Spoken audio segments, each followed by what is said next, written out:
Hello, everyone. It's my pleasure to welcome you today to my Earth story. And joining us today is Mohammad Tanko. Mohammad Tanko considers himself a farmer, an environmental advocate, yes, who works with the Nigerian Meteorological Agency.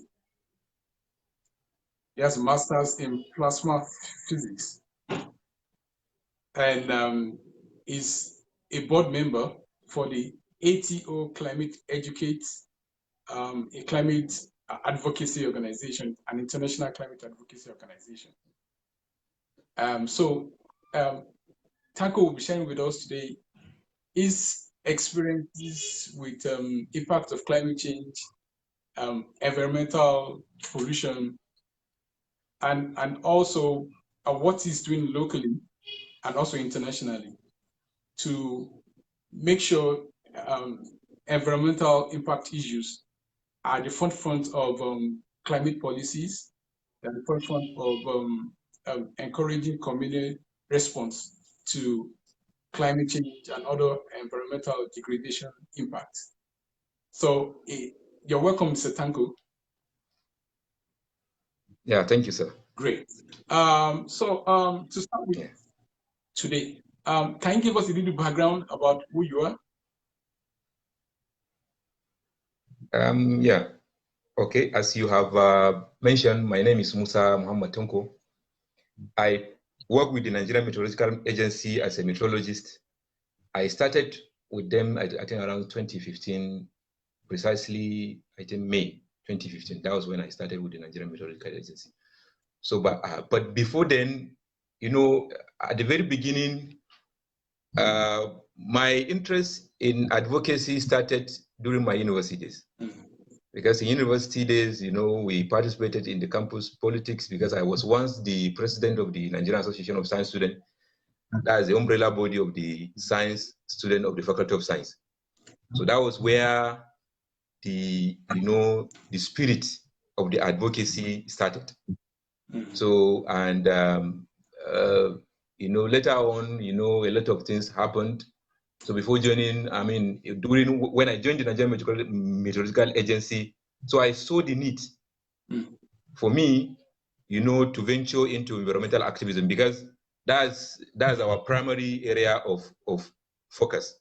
Because as a meteorologist, we are interested in the environment, how to give timely focus about all the natural disasters. So that is, in a nutshell, just about me. As you have mentioned, I had what do you call it, a master's in plasma physics from the National State University. I also have another master's from the meteorology and climate science from the Federal University of Technology, Akure. So right now, I'm also running my PhD on plasma physics with the National State University. Awesome. Yeah, so that's a little about me. Great. Thank you. In terms of impact of climate change, around you in your community, are there any visible impacts that your community faces? Yeah, originally I'm from the North Central Nigeria. So, when you come to the issue of climate change, North Central Nigeria, the impact of climate change can be seen in the North Central Nigeria in the area of flood. Floods? Because that's our main issue. Yes, in the North Central Nigeria. Unlike the other part, for example, if you look at the extreme north, where they have issue of the the deforestation, an issue of desert encroachment, and a severe drought in some cases. But here in North Central Nigeria, we have issue with flood. For example, if you could remember, around 2012, we have very severe floods from the River Cameroon, where a lot of, thousands of lives were lost around axis of River Benue, cutting from Adamawa down to Benue and Kogi State. So in the North Central Nigeria, we can say flood is our main problem. Unlike the other part of the country where they have other issues like, as I've mentioned, the issue of desert encroachment and the severe drought. Oh, great. So, what does that? How does that make you feel? In terms of when people experience situations like that. I didn't get you. Yeah, I'm just asking in terms of how do you feel when? Yeah, it's you know. Can you hear me now? Can you hear me, Tanko? I didn't hear you, but I get the question. You mean how do I feel Yes, when the with the disaster sufferings that strike, comes with right? that. Yes, most it's just people feel hopeless. Not only, for example, not only me. A lot of people feel hopeless because there are a lot of issues related to flood. Let me just give a little scientific background about flood. We have a kind of there are different types of flood that we have. We have meteorological flooding. We have hydrological. We also have urban-related flood. So most of the flood that is occurring in Nigeria are not really meteorological flood. They are mostly urban related, because most of our cities, most of our towns are not well planned. People dump refuse in the drainages. So when the water comes, there will be no proper way of the water to flow, so there will be flooding. So most of this, if had it been, the government will have a very good plan. Then there are a lot of, all of these all of these disaster that's related to flood will have been averted. So people are just hopeless because the government is doing nothing about it. So people are just hopeless. People are, and also the people themselves are not also cooperating, because you see, for example, if you go to Benue, last year, I think last 2 years, there was a flooding around River Benue. If you look at the River Benue, what is happening right now is there is a what do you call it,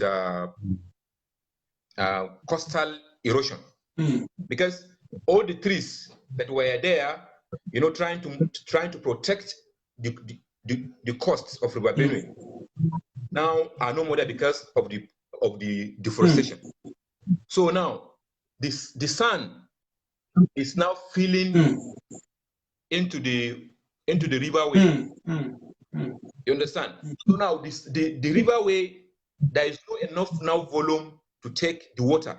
So when the water comes in a large volume, so instead of it to just flow within the riverway, it's now going to overflow the bank. Then all the neighboring communities will be flooded. So that's the problem that we're having. Issue of afforestation must be tackled seriously. Must be tackled seriously. Issue of cutting trees, indiscriminately, because that's exactly what is happening in this axis of Benue, Nasarawa, Plateau, and Kaduna State. People are going into charcoal making business, and that's what is booming now. And the only source of making charcoal is trees. They cut trees, and anywhere they see trees, they cut. And there is no any effort from any part, whether from the government part, whether from individual part, to replace those trees that are being cut. So, and that's a very big issue, because by the time that you cut a tree and you didn't replace it with another tree, you are leaving a very barren land, a very exposed land. And exposed land, the agricultural potential of that land is going to be degraded, because a land that is covered by tree tend to be more nutrient than the one that is exposed. So, and it is known, this region where we depend heavily on agriculture. So by the time that you cut more trees, land are being allowed to remain open, the nutrient will be lost easily. So we have to be, coming back to using organic fertilizer, inorganic fertilizer, instead of using the natural fertilizer. So people really are just, are hopeless. The disaster will strike, and no any place for someone to go. People ending up becoming refugees in their own homelands. Wow. Thank you. So what does this mean to, what are some of the social economic impact to the people who live in those areas? Yeah, you know, whenever there is a flood or whenever there's a natural disaster, not only a flood, it affects the livelihood of the people. You know, you have to leave your place where you live, your house, you have to leave it, your farm, you have to leave it, your businesses, you have to leave it. So automatically, you'll be vulnerable. You lose your complete source of livelihood. No shelter, no business, no farming, nothing. In fact, some people tend to lose even their livestock, because not only humans being affected, even the animals. You have a farm, for example, where you have cattle or where you have sheep. When there's flood, the flood will wash away everything. So you lose everything. So people tend to lose completely everything. They lose their shelters and they lose the source of livelihood. And just imagine someone that is depending on that as a source of livelihood. Government is not providing anything for that person. The only thing that the government can do at the end of the day is making a makeshift camp for you, provide a blanket, provide something, a stipend that can only survive you for 1 or 2 days, and that's all. So the impact or the pressure is so high to the extent that, you know, and to some extent you can't even have a kind of a scale to measure it because of the magnitude of the impact. People they tend to lose completely everything. The farm will be washed away completely. What happened in 2012 around that what do you call it, that zone that I was telling you? The whole farmland was washed away. Houses, homes, businesses were lost. So people tend to lose everything. So the impact is so enormous. That's quite stunning. But in your observation, is there any connection between cases where people have to lose their arable lands, especially for people who are in an agrarian society, and the increased rate of banditry, Boko Haram, insecurity, and all that? Is there a connection, or they are both isolated cases? No, they are not. They are not. You know that there are a lot of researches that can even back those kind of arguments. In fact, there is a direct connection between insecurity and climate change. Yes, because I can just give a very clear example for those of us that are particularly in the north. You know, we are seriously affected by this. You know, I remember I was in Maiduguri from 2003. I think I left Maiduguri around 2012. Barely 10 years I was there. So I experienced the northeastern part of Nigeria in its peaceful time, because around 2003, northeastern part of the country was very peaceful. You know, there was a little, issues, then. But around 2009 up to this moment, we have insurgency, one of the biggest human catastrophe that is affecting the whole world, because issue of Boko Haram is not only affecting Nigeria as it stands now. The whole of West Africa is even, is affected. Take a country like Chad, take Niger, take Mali, take Libya. All these are being affected by what is happening in the Northeast. So what really caused the issue in the Northeast? Initially, before this time, if you could remember, if you look at the map of the 1960s, in the early 60s, you see that Lake Chad is the source of livelihood of more than 20 million people that are inhabiting that region. Now, the size of Lake Chad now has shrunk to just now 5% of its original volume. That's from 1960 to date, we lost more than 95% of the area cover of Lake Chad. people depend on Lake Chad for their farming, you know, during that's either for wet farming or for irrigation farming. And for those of us that know the area, you know the amount of agricultural product that is being taken out of that area, year in, year out. For example, in that area, they produce, you know, one of the finest kind of wheat in Nigeria. Okay. In thousands of metric tons. But now, I'm telling you, I don't think if they can be able to even cultivate a single metric ton in that region because of the insurgency. So imagine those people that were depending on agricultural aspect now remain idle. They don't have job. They are idle. And again, there are other people that also depend on the Lake Chad for their fishing activities. Yes. A lot of fish, you know, is being taken from that region, and that's a source of livelihood. So now the lake has dried. They can be able to even cultivate a single metric ton in that region. Yes, there is nothing for them there. So now they are idle, and now the Boko Haram is there. People will leave a place where it's not viable to another place where it is viable. And now you have the issue of resource control. Yeah. You know, the little resources that is there, now people are trying to compete in getting the scarce resources. You move from a place to another place. There are people that are inhibiting in the place that you are migrating to. And there's no way they're going to allow you freely to go there and get it. So that's where we have a lot of crisis in those places. Now, the Boko Haram has a lot of money. People are idle. So now Boko Haram will come with money and give you. You are idle.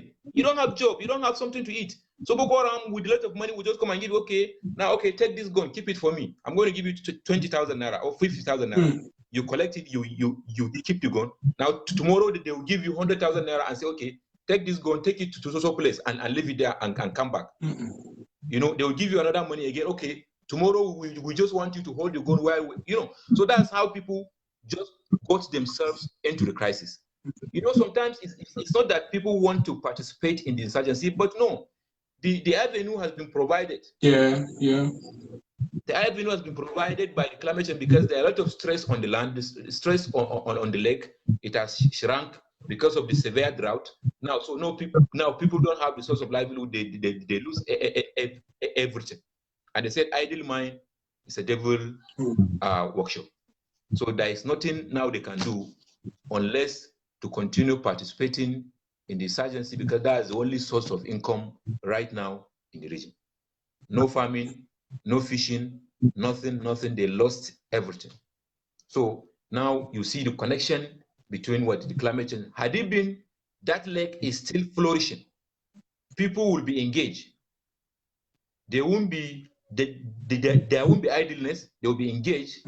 You know, they will have something to do. So there is no way a Boko Haram will come and give them something to do because they are engaged already. Yeah. So, but now there is nothing there. So they just have to find something to survive. So it's just a struggle for survival. No, you've created a dire picture that makes me wonder.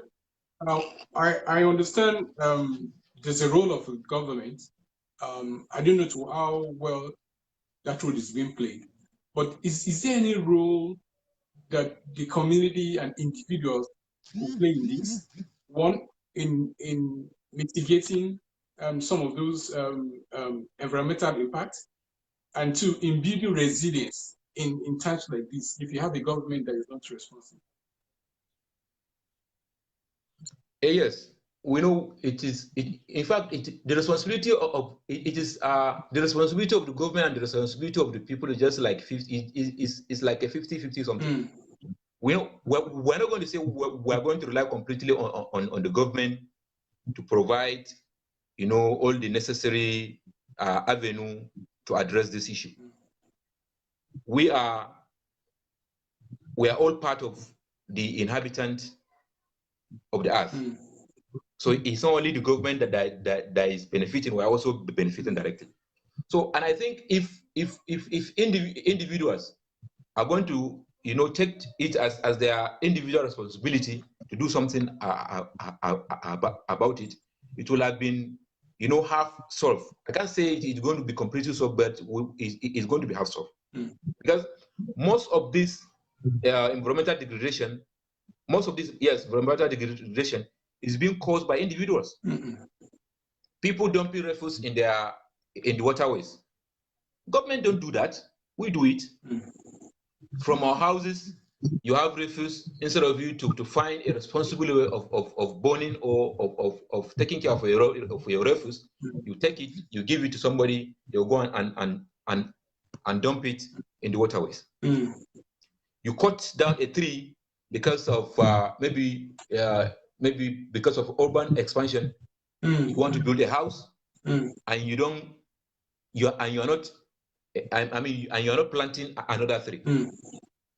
So this at individual scale, because some government really is doing something. They are doing, some government are doing something reasonable, but individual, because I have an experience. Most of the times, if you talk to the people about environment, they'll just see environment as a cash cow. You understand? It's just like it's a gift given by God to be exploited.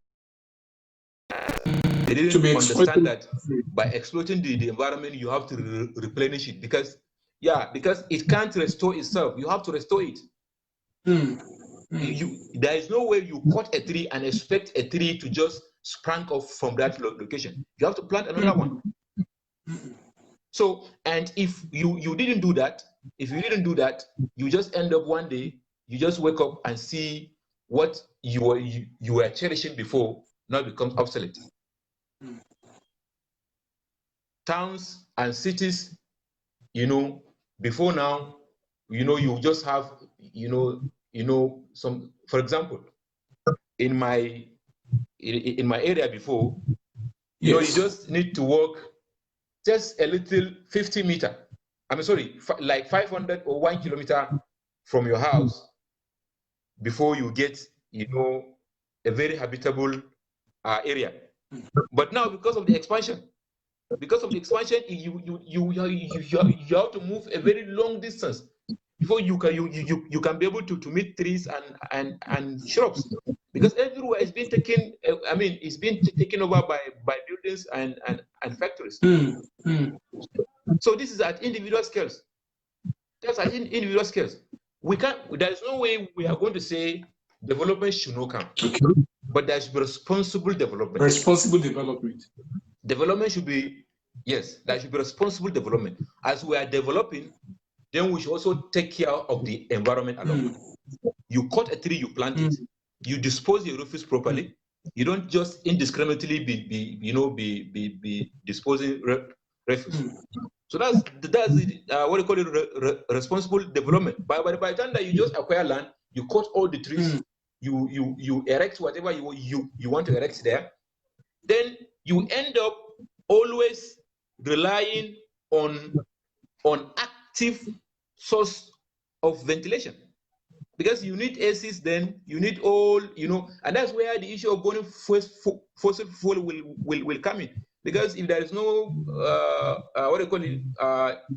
light from the national grid, you have to use your own generator.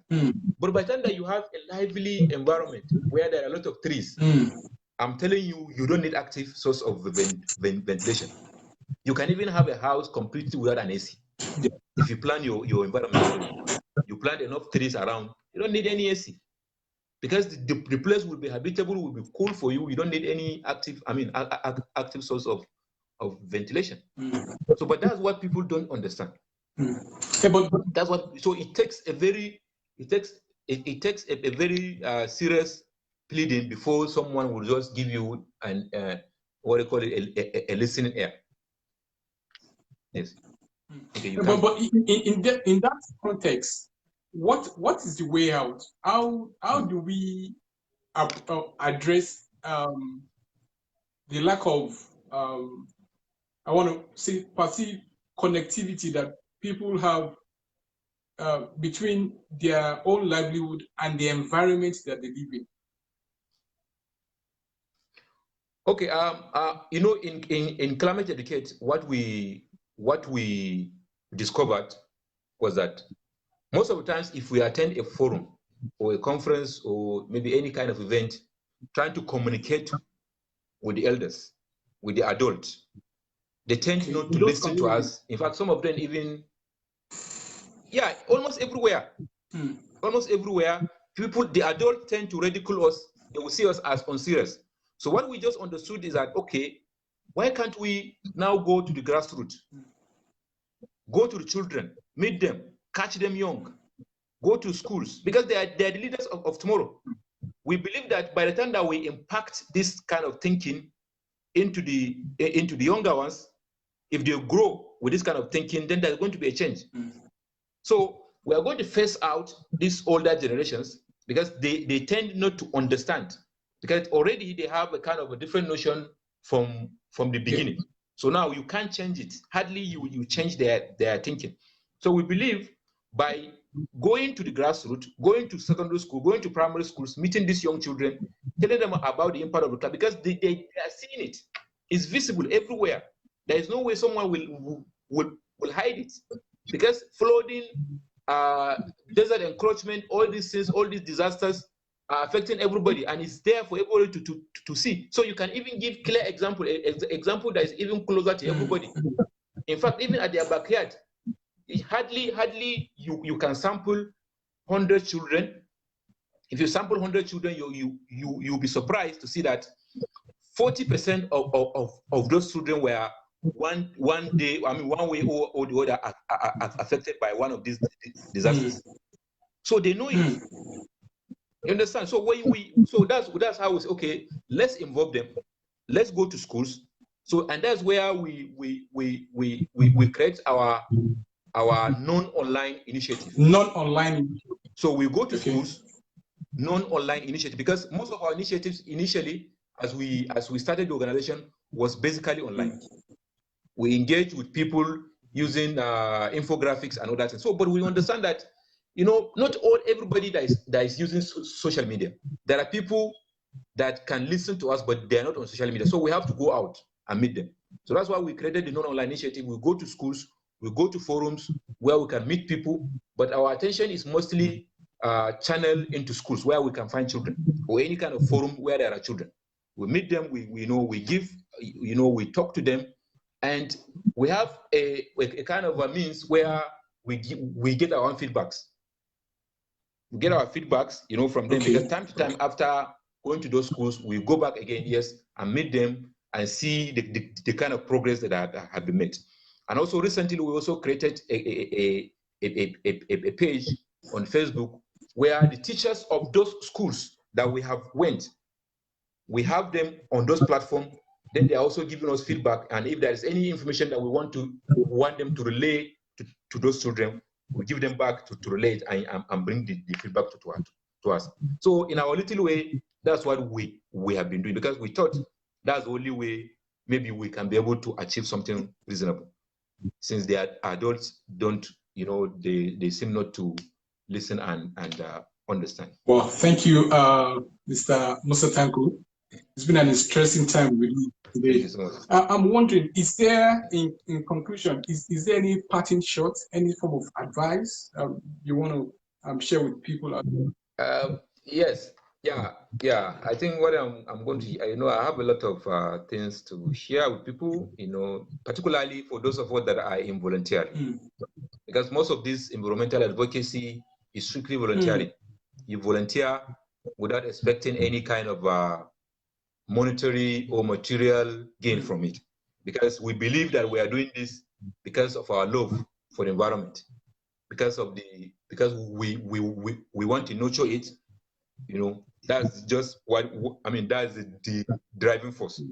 So my just advice to those people that want to join us, or that are with us but are dragging leg, is that people should just understand that this to volunteer for an environmental cause is like serving your God, because the environment is the creation of the Almighty. Just like you are His creation, the environment is also part of his creation. So taking care of the environment is directly, adhering to the principle and the teaching of your religion. Because I don't think there is any religion that says we should exploit the environment without responsibly restoring it. So taking care of the environment is directly, you are trying to adhere to the teachings of what? Of your creator. So, and it is very important that we get involved. Yeah, it's very important that we get involved, because the time is too short. Because this degradation hasn't stopped. It's a continuous process. Let me just tell you, if for example now we are going to stop everything, maybe let's start to be responsible as we should be. Yes. It's going to take us more than 100 years before we return to normal. Before we return to normal. If we're going to stop everything now. When you say normal, what kind of image is that? Are you trying to paint? What kind of picture? Okay. The normal is when there is no any single emission from whatever source. Okay.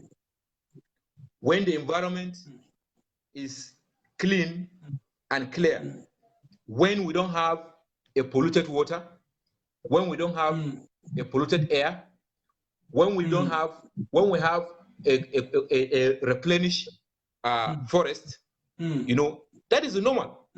Because that was how the universe was during the Big Bang.